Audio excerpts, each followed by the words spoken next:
As part of being a system operator, one of the things that you will notice over time is that you will always be learning something new. But there are really two different types of learning. First type of learning is the learning that comes from experience. This type of learning is the learning that comes from just doing the day-to-day tasks, just day in, day out, doing and following through with your duties and obligations for which you're being paid for. This on-the-job learning is something that is expected and that comes with time. If you stick around long enough, you eventually learn it and pick it up. I consider this to be essential foundational learning that every operator goes through and that eventually picks up.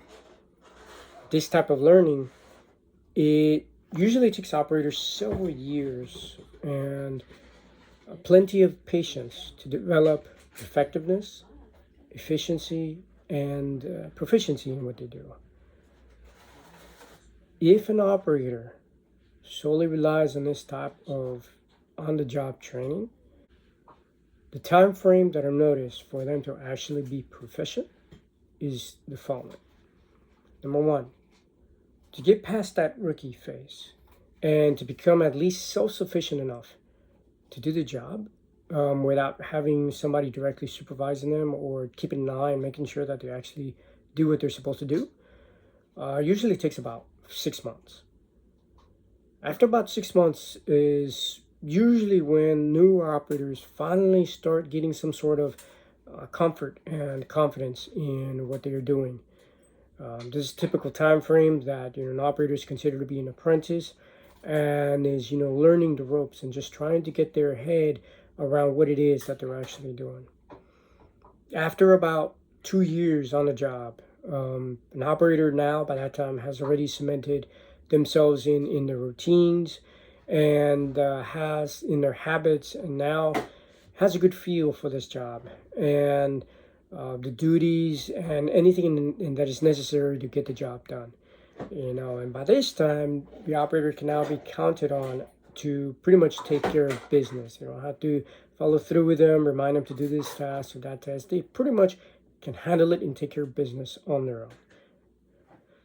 By around the 4 to 5 year mark, this is when an operator has finally developed to the point that they can actually start teaching apprentices and some other less experienced operators. Some control rooms may now consider the operators at this point to be senior operators. By around the 8 to 10 year mark, an operator has already gained enough knowledge and experience to the point where they can actually not only teach, but take charge and command of the situation should the need arise and fill in more supervisory level roles as needed.